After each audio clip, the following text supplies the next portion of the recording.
জানলেন কোরআন শরীফ বোঝে কয়জনে, সূরা ফাতিহা কয়জনে বোঝেন, সামি আল্লাহু লিমান হামিদার অর্থ কয়জনে জানেন, সূরা কাউসার, সূরা মাউন, সূরা ইখলাস, সূরা কাফিরুন, এই যে নামাজগুলো ছোট ছোট সূরা দিয়ে পড়েন, এই সূরা বোঝেন কয়জনে? যদি হাত উঁচু করতে বলি হাত কি বেশি উঠবে না কম উঠবে? আরও কম উঠবে। সেই জন্য আপনাদেরকে কষ্ট করে হাত উঠাইতে বললাম না, স্মরণ করবে আপনাদের।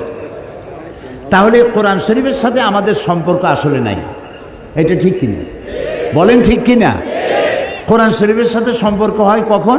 যখন আমাদের কেউ মারা যায়। মরে গেলে একটু কান খুলে শোনেন, মরলে পরে আমি জানি না বগুড়ার অবস্থা কি, আমার পিরোজপুর, এই বরিশাল বিভিন্ন এলাকায় দেখছি মানুষ মরে গেলে তখন হেফজখানা থেকে কিছু হাফেজ, কিছু মৌলানা মৌলবী দাওয়াত দেয়, মরা লাশ সামনে নিয়ে ওইখানে বসে তেলাওয়াত করে। বগুড়ায় কি করে? হ্যাঁ করে করে। আচ্ছা, এবার আপনি আপনার বিবেককে জিজ্ঞেস করুন, লোকটা তো মারা গেছে, লোকটা কি করছে? সে কি শুনতেছে? তো সে যখন শুনছে না তখন তারে মরা মানুষটারে কোরআন শুনে লাভ কি? আহারে আহারে কপা, আহারে কপা। মরা মানুষকে কোরআন শোনায় লাভ নাই। আল্লাহর নবী বলেছেন, মুমূর্ষ ব্যক্তির কাছে বসে কেউ যদি সূরা ইয়াসিন তেলাওয়াত করে তাহলে আল্লাহ রাব্বুল আলামিন মুমূর্ষ ব্যক্তির মৃত্যুর আযাবকে কমাইয়া দিবে। তো যখন মরতে পড়ছিল সেই সময় পড়েন নাই, ছেলেটারে কোরআন শিখান নাই, মেয়েটারে কোরআন শিখান নাই, বউতেও জানেন না, নিজেও জানেন না, মরে গেছেন। মৌলভী সাহেবদের ভাড়া, মৌলভী সাহেবদেরকে কি না আনিয়া, ভাড়া বললাম না শব্দটা বেয়াদবি হয়ে যাবে, তাদেরকে নিয়ে আসছেন, আনার পরে ওনারা তেলাওয়াত করলেন।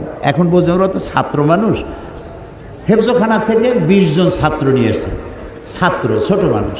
ওরা তেলাওয়াত করতে গিয়ে যদি মনে মনে ভাবে যে যদি 1000 টাকা দেয় তাহলে ভাগ্য পাবো, 25 জন আসছি, 50 টাকা না 60 টাকা, ওই ভাগে কত পাবে সেই চিন্তাও করতেছে, তেলাওয়াতও করতেছে। তো সে যখন ভাগে পাবে কত এই চিন্তা করে তেলাওয়াত করতেছে, আল্লাহর কসম কোনো সওয়াব হবে না। তো কোনো সওয়াবও হইল না, মুদ্দারেও শুনল না, মেহনত বরবাদ, গুনাহ লাজেম, কোনো কাম হইল না। মরা মানুষে কোরআন শুনবার জন্য কোরআন আসে নাই, জিন্দা মানুষে কোরআন শুনবার জন্য কোরআন নাজিল হয়েছে। সুবহানাল্লাহ। তাহলে 2 নম্বরের ভুল করছি, কোরআনটা বিশুদ্ধ তেলাওয়াত করি নেই, কোরআনটা বুঝি নেই। এর ব্যাখ্যা আমি সামনে গিয়ে দেবো, আমি ভূমিকার কথা বলে শেষ করতেছি। 3 নম্বরে আর একটা ভুল করছি, মুহাম্মদ সাল্লাল্লাহু আলাইহি সাল্লামকে শুধুমাত্র একজন ধর্মীয় নেতা, অন্যান্য ধর্মের নেতা আছে যেমন আমি নাম নিলাম না কারো, ওই রকম ইসলাম ধর্মের নেতা মুহাম্মদ সাল্লাল্লাহু আলাইহি সাল্লাম। আসলে কি তাই? আল্লাহ তার নবীকে শুধু মুসলমানদের জন্য নেতা বানান নাই। রব্বুল আলামিন কোরআনে কারীমের মধ্যে বলেছেন, কুল ইয়া আইয়ুহান নাসু ইন্নী রাসূলুল্লাহি ইলাইকুম জামিআ। আল্লাহ রাব্বুল আলামিন বলেন, নবী আপনি ঘোষণা করুন, আমি আল্লাহর পক্ষ থেকে তামাম পৃথিবীর সব মানুষের জন্য রাসূল হয়ে এসেছি। মুহাম্মদ সাল্লাল্লাহু আলাইহি ওয়াসাল্লাম বিশ্বনবী। তিনি কি নবী? তিনি মানবতার নবী, মানবতার বিশ্বস্ত বন্ধু, মানবতার মহান শিক্ষক। তার মতো সম্মানী আল্লাহর পরে জমিনের উপরে আরশের নিচে আর কেউ নাই। ভালো করে কোন সুবহানাল্লাহ। এত সম্মান আল্লাহ তাকে দিয়েছেন, এইরকম সম্মান পৃথিবীতে কেউ পায় নাই। বিশাল সম্মানের অধিকারী তিনি। সেই মুহাম্মদ সাল্লাল্লাহু আলাইহি সাল্লামকে আমরা বানাইলাম, তিনি একজন ধর্মীয় নেতা মাত্র। তিনি শুধু ধর্মীয় নেতা নন, পৃথিবীর সাদা এবং কালো মানুষের ব্যবধান দূর করছেন তিনি। তিনি নারীর অধিকার দিয়েছেন, শিশুর অধিকার দিয়েছেন, শ্রমের মর্যাদা দিয়েছেন। আজকে রিক্সাওয়ালা দেখে যুবক ছেলে কলেজে বা হাই স্কুলে পড়ে, রিক্সাওয়ালার দাড়ি পাকা, এই রিক্সা এদিকে আসো, তুমি তুমি করে কথা বলে। আমাদের ওদিকে বলে, বগুড়ায় বলে না, বলে আহারে। ওই রিক্সাওয়ালার বয়সের চাইতে তার নাতির বয়স হবে, সে তাকে, যেহেতু সে শ্রমিক, কাজ করে খায়, কাজী তার দাম নাই। ঘুষ খায় যেগুলায়, ওগুলার দাম আছে। রিক্সাওয়ালার পয়সার চাইতে হালাল পয়সা কার আছে আমার তো জানা নেই। কি যে কষ্টটা করে, সারাটা দিন অমানবিক পরিশ্রম করে, মাথার ঘাম পায়ে ফেলাইয়া পয়সা উপার্জন করে। আর তুমি তোমার বয়সে বড়, বাপের বয়সী, দাদার বয়সী, তুমি ছাড়া কথা বলতে পারো না, তোমার লজ্জা হওয়া উচিত। তুমি যুবক, এমএ পাস করেছো, চাকরি বাকরি নাই, বিয়ে একটা করে শ্বশুরের গাড়ি গিয়ে চড়ছো। হাল চাষ করো না, ইজ্জত যাবে। এমএ পাস করছো তো, বেবি ট্যাক্সি চালাবে না, ইজ্জত নষ্ট হবে।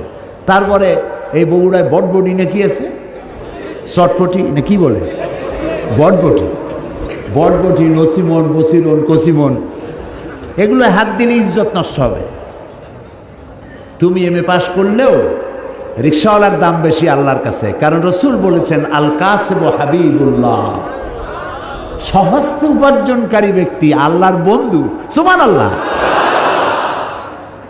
সুতরাং ইসলাম শ্রমের মর্যাদা দিয়েছে, শ্রমিককে উপরে উঠায় দিয়েছে, সমস্ত মানবতার অধিকার দিয়েছে, সমস্ত ধর্মের অধিকার দিয়েছে।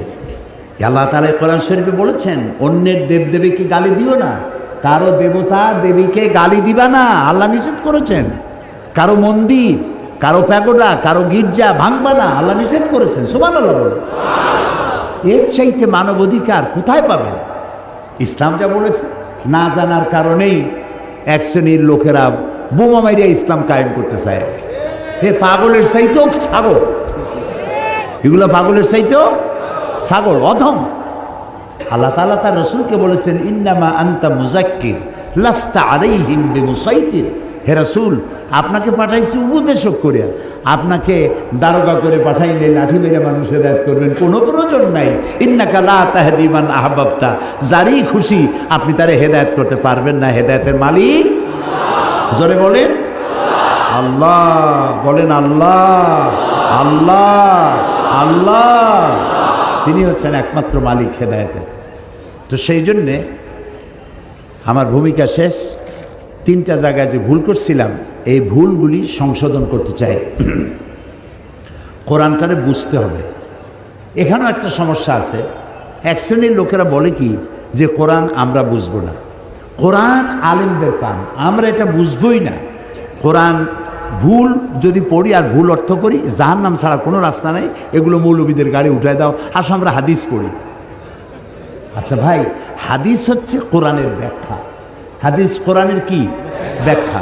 হযরতে আব্দুল্লাহ ইবনে মাসউদ রাদিয়াল্লাহু তাআলা আনহু তিনি বলেছেন, আমরা যখন কোনো হাদিস বলি তখন তোমরা ধরেই নেবা এটা আমরা কোরআনের ব্যাখ্যা করতেছি। সুবহানাল্লাহ। এই কোরআনে নামাজের কথা আছে, নামাজের কথা আছে, কিন্তু জোহর কয় রাকাত, আসর কয় রাকাত, মাগরিব কয় রাকাত তা কি আছে? নাই।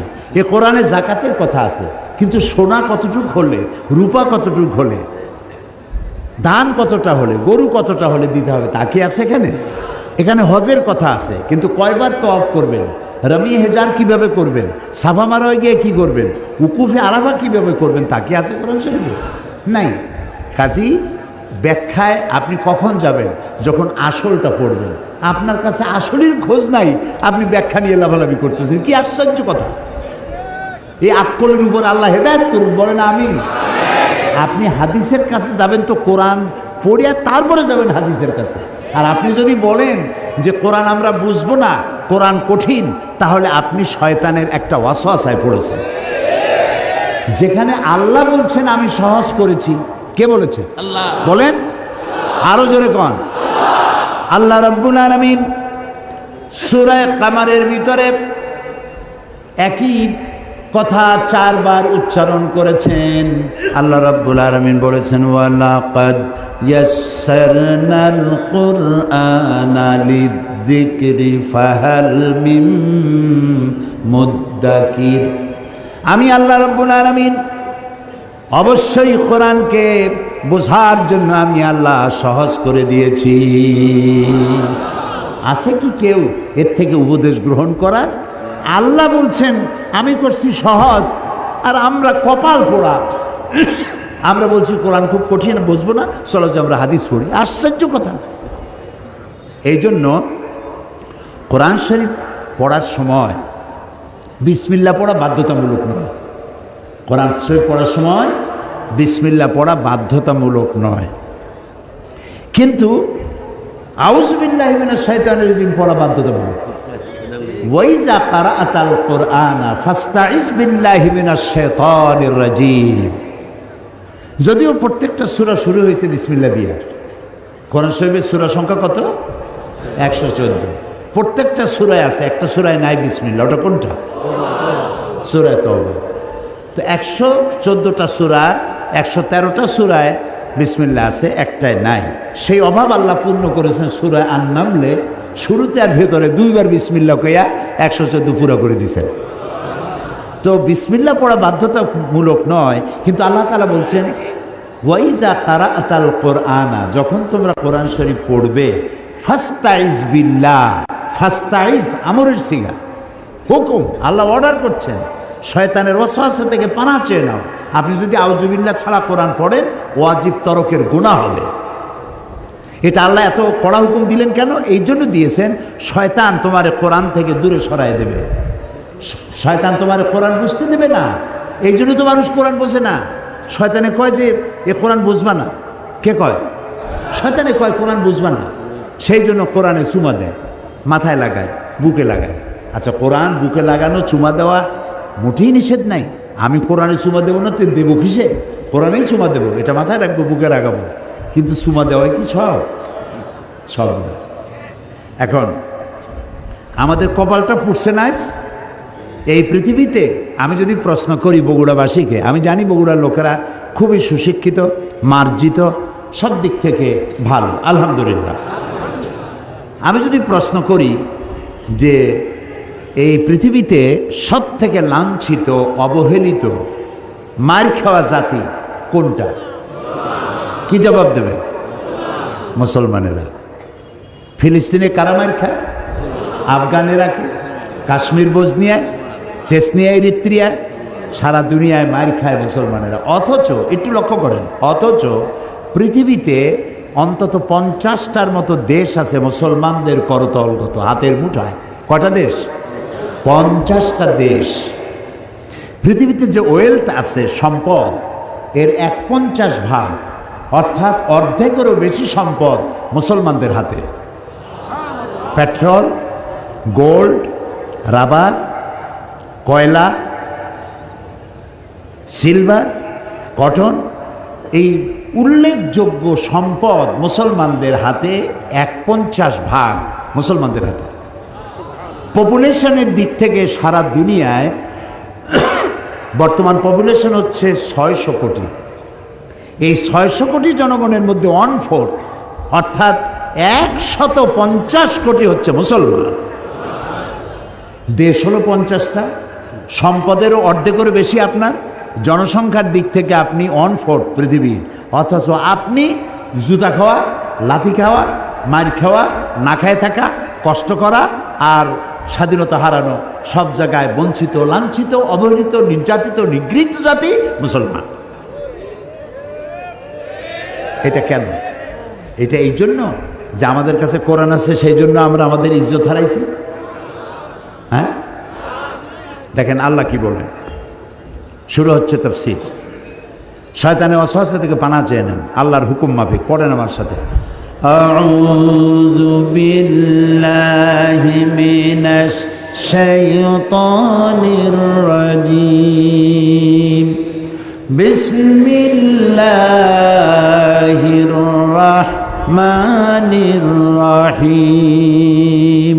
বিতাড়িত মরদুদ শয়তানের ওয়াসওয়াসা থেকে পানাহ চাই পরম করুণাময় আল্লাহ রাব্বুল আলামিনের নামে শুরু করছি।